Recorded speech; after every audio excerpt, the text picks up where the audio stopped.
और मैं आज पढ़ाने वाली हूँ भारतीय राजनीति में भारतीय संविधान।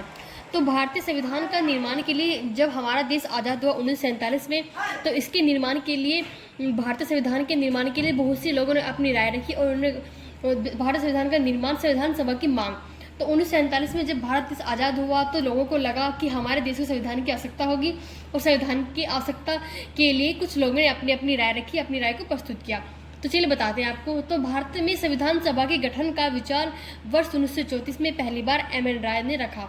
मतलब भारतीय संविधान के लिए 1934 में पहली बार एम.एन. राय ने अपना विचार रखा कि भारतीय संविधान का गठन किया जाएगा ताकि हमारा जो भारत है उसका प्रशासन अच्छे चल सके और हमारे देश की जनता है वो अच्छे से काम कर सके। दूसरा, 1935 में भारतीय राष्ट्रीय कांग्रेस ने पहली बार भारत के संविधान के निर्माण के लिए आधिकारिक रूप से संविधान सभा के गठन की मांग की। फिर दूसरी बार 1935 में भारतीय राष्ट्रीय कांग्रेस ने पहली बार कहा कि संविधान का निर्माण किया जाएगा, संविधान सभा का गठन किया जाएगा। तो 1938 में भारतीय राष्ट्रीय कांग्रेस की ओर से पंडित नेहरू ने घोषणा की। पंडित नेहरू ने भारतीय राष्ट्रीय कांग्रेस की ओर से कहा, इस घोषणा में उन्होंने कहा कि स्वतंत्र भारत के संविधान का निर्माण वयस्क मताधिकार के आधार पर चुनी गई संविधान सभा द्वारा किया जाएगा और इसमें कोई बाहरी हस्तक्षेप नहीं किया जाएगा। तो पी.टी. नेहरू ने कहा कि हमारे भारतीय संविधान का निर्माण वयस्क मताधिकार के आधार पर किया जाएगा।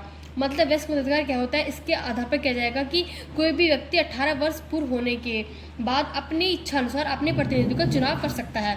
मतलब उसे पूरा अधिकार है कि वे 18 वर्ष के बाद अपने प्रतिनिधि का चुनाव कर सकता है और इसमें किसी दूसरे देश का हस्तक्षेप नहीं किया जाएगा। मतलब इसमें किसी दूसरे देश का हस्तक्षेप नहीं किया जाएगा। नेहरू की इस मांग को अत्यंत ब्रिटिश सरकार ने सैद्धांतिक रूप से स्वीकार कर लिया। तो पी.टी. नेहरू की मांग को हमारे ब्रिटिश सरकार ने स्वीकार कर लिया और 1940 में इसे अगस्त प्रस्ताव के नाम से जाना जाता है। अगस्त प्रस्ताव